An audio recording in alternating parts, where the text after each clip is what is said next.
اعوذ باللہ من الشیطان الرجیم بسم اللہ الرحمن الرحیم سورہ بروج کی آخری آیتیں پڑھ رہا ہوں۔ ان الذين فتنوا المؤمنين والمؤمنات ثم لم يتوبوا فلهم عذاب جہنم ولهم عذاب الحریق۔ بے شک جن لوگوں نے مسلمان مردوں اور عورتوں کو ستایا پھر توبہ بھی نہ کی تو ان کے لیے جہنم کا عذاب ہے اور جلنے کا عذاب ہے۔ ان الذين آمنوا وعملوا الصالحات لهم جنات تجری من تحتها الانہار۔ بے شک ایمان قبول کرنے والوں اور نیک کام کرنے والوں کے لیے وہ باغات ہیں جن کے نیچے نہریں بہہ رہی ہیں۔ ذالک الفوز الکبیر، یہی بڑی کامیابی ہے۔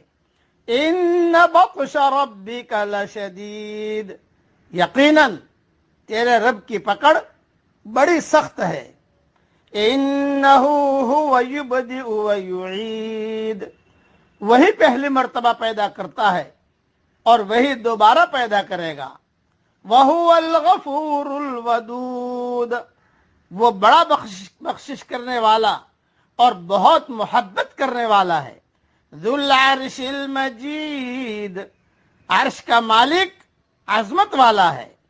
فَعَالٌ لِمَا يُرِيدُ، جو چاہے اسے کر گزرنے والا ہے۔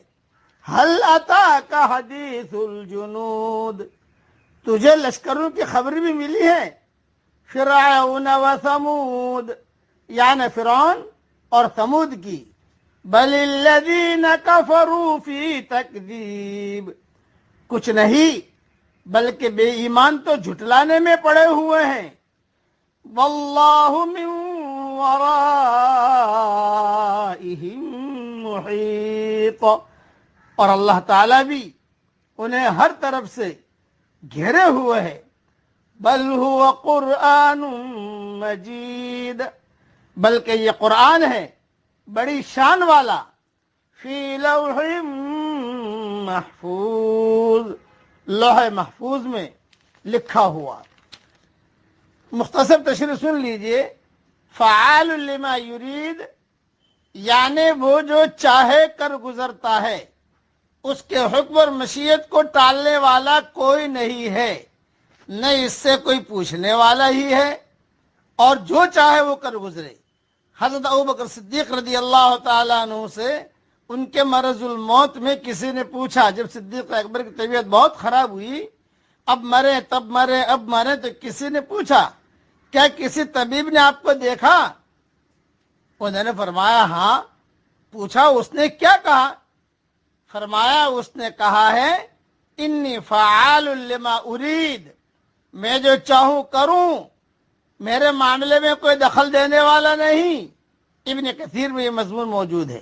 مطلب یہ تھا کہ معاملہ طبیبوں کے ہاتھوں میں نہیں رہا، میرا آخری وقت آ گیا ہے اور اللہ ہی اب میرا طبیب، اور اللہ ہی جو چاہے وہ کرے گا۔ جس کی مشیت کو ٹالنے کی کسی کے اندر طاقت نہیں ہے، اللہ تعالی ہی کرنے والا ہے۔ اور پہلی آیت میں جو پڑھا گیا، ان الذين فتنوا المؤمنين والمؤمنات ثم لم يتوبوا فلهم عذاب جہنم ولهم عذاب الحریق۔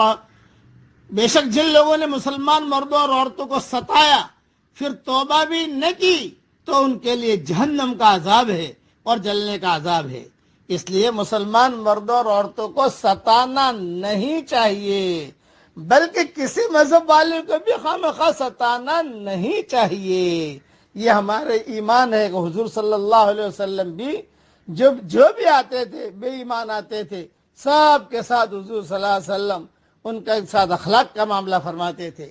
اللہ تعالی ہم سب کو یہ اخلاق عطا فرمائے، آمین۔ وآخر دعوانا ان الحمد للہ رب العالمین۔